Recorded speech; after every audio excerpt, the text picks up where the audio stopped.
for joy. It means they were overjoyed and wondered, what happened, man? We thought the man was dead and buried. But we can see he's demonstrating that he is himself, flesh and blood.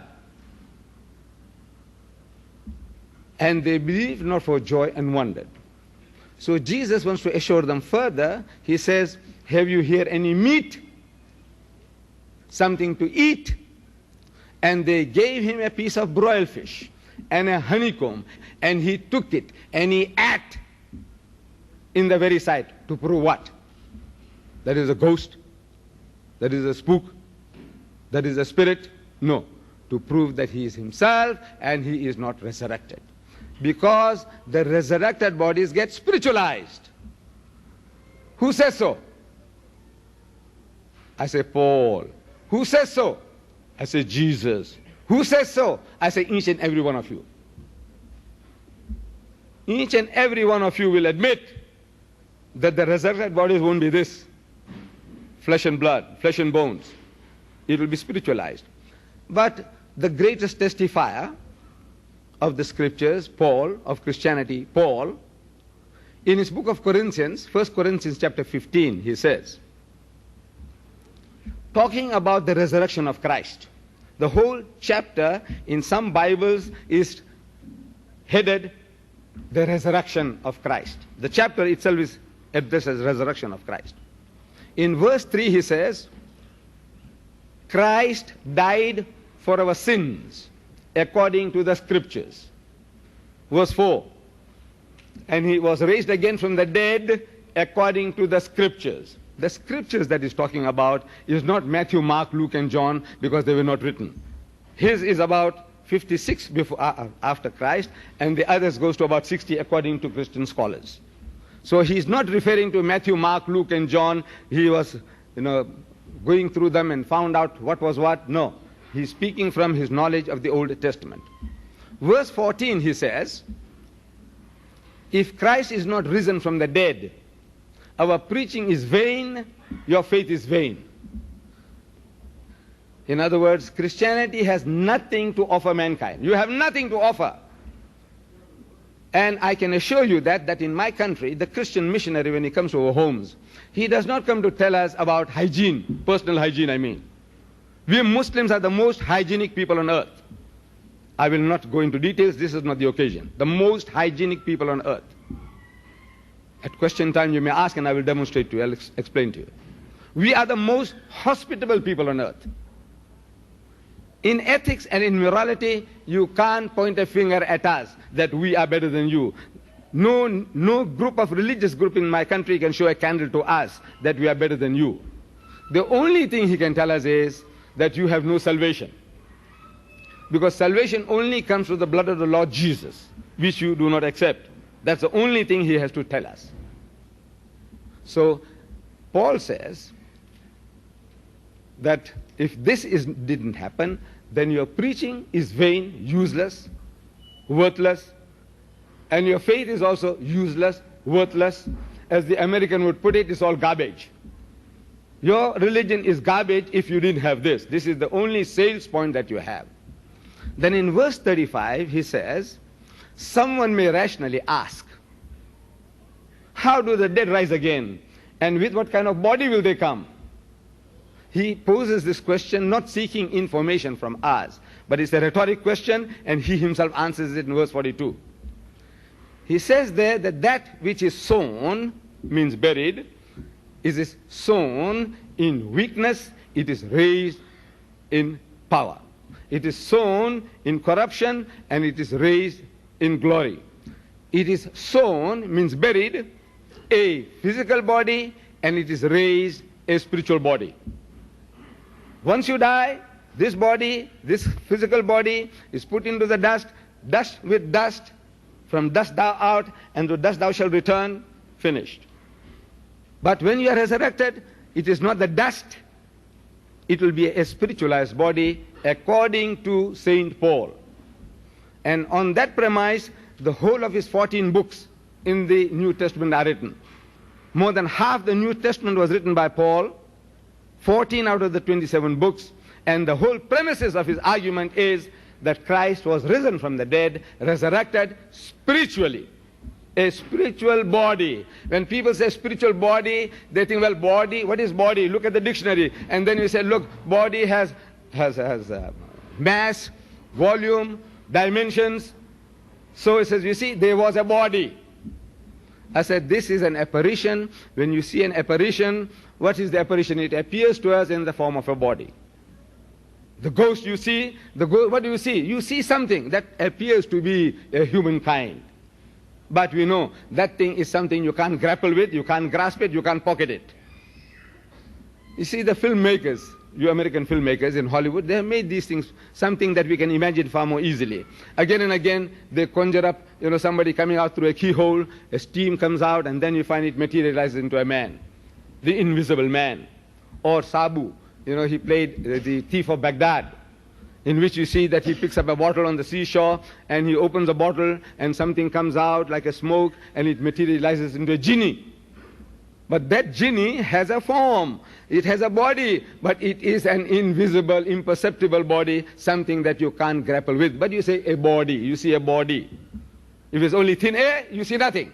It might be there, but you see nothing. So it materializes, so we say it appears to us in the form of a body. So, spiritual body, says Saint Paul. That's his understanding of the resurrection. Everybody, anybody, when you are resurrected, you will be spiritualized.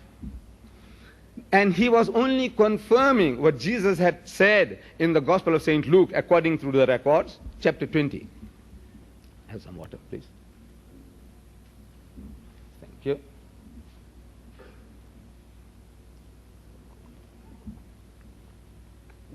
In chapter 20 of Luke, we read there that the Jews, his own people, they come to him.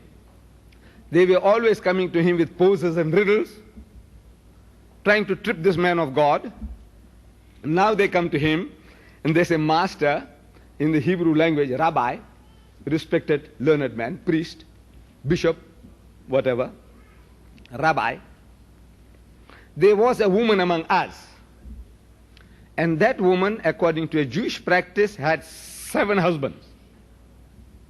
See, there was a Jewish custom that if one brother died, and if he left no offsprings, then the second brother takes her to wife. And when he fails and dies, the third fellow takes her to wife. And when he fails and dies, the fourth, and the fifth, and the sixth, and the seventh. 7 guys had this one woman, one after another. But there was no problem, because it was all one by one. So they're asking Jesus now that at the resurrection, which guy is going to have her? Because they all had her here. So if you have her here, you're going to have her on the other side. This is natural. Suppose you and your wife are resurrected and you see on the other side me. He said, darling, sweetheart, come, sweetie. This is natural. If you recognize your wife, on the other side, he says, well, the closeness that you have established on this earth, for 5 years, 50 years, you have been together as husband and wife. Now you want to establish or continue the same relationship on the other side. But at the resurrection, since everybody is resurrected instantaneously, simultaneously, same time, then the 7 brothers waking up, one time, and they see this woman, then everybody will be going after her. You see? He says, this is mine, I had her. The other guy says, this is mine, I had her. Everybody had her. And everybody will be fighting over this one woman as wife. And there'll be war in heaven between the 7 brothers. Each person can't get away. This is mine, this is mine. Now, where you come from? He says, I had her. Because they won't remember the other guys having her before them. You see? So they want to know from Jesus which guy is going to have her on the other side.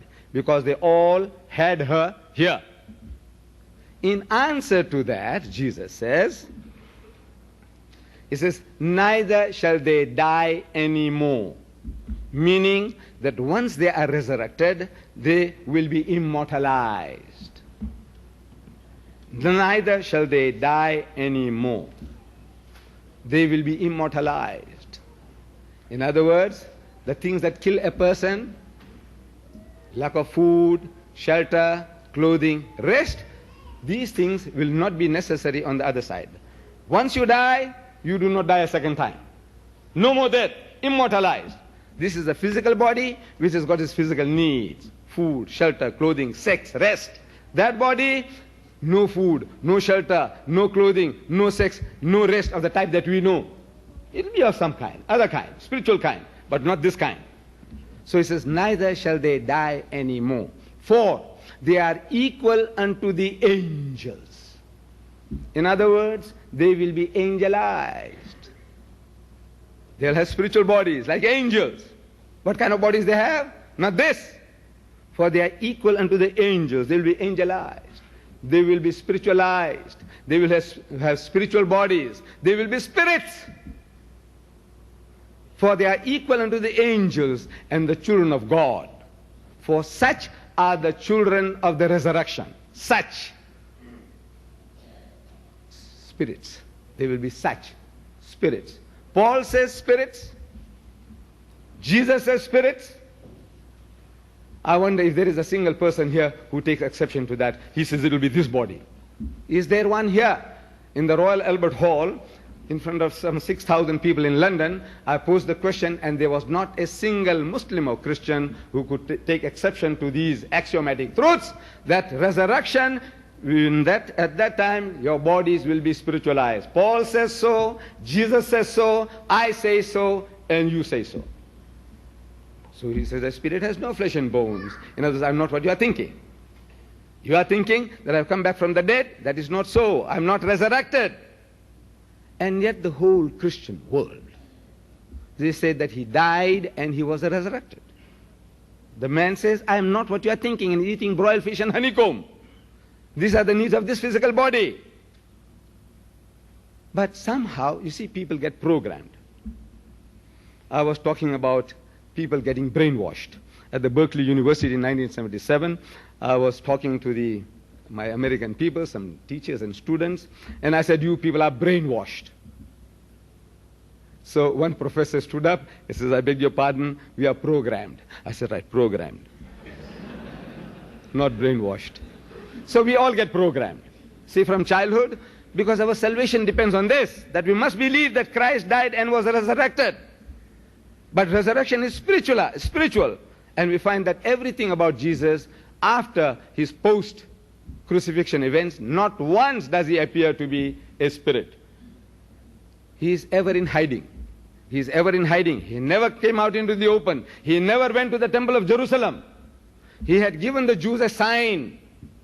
He never went to fulfill that sign. Sign means a miracle. To say, look, you remember what I told you? Here I am. Do your worst. But he didn't dare do anything. He didn't dare to go to meet these people, the Jews, his own people. He had given them a sign. In Matthew chapter 12, verse 38, 39, 40, we read there, again, the same type of confrontation. The Jews come along, and they said, Master, again, in the Hebrew language, Rabbi, we would have a sign of thee. In other words, we want you to show us a miracle to convince us that you are above the ordinary. You are the man we are waiting for, the Messiah. Do something like flying in the air, like a bird, walk on the water, give life to the dead, do something, man. Then we know that you are above the ordinary. So that we can believe that you are our Messiah. In response to that, Jesus says to his people, he said, an evil and adulterous generation seeketh after a sign. As a horrible nation, horrible people. You're looking for miracles, tricks. Tricks to convince you that I am a genuine man of God. You want me to show you some tricks? Magic? He said, an evil and adulterous generation seeketh after a sign, but there shall no sign be given unto it. No sign, no miracle, except the sign of the prophet Jonah. Only one, none but one. For as Jonah was 3 days and 3 nights in the belly of the whale, so shall the Son of Man, referring to himself, be 3 days and 3 nights in the belly of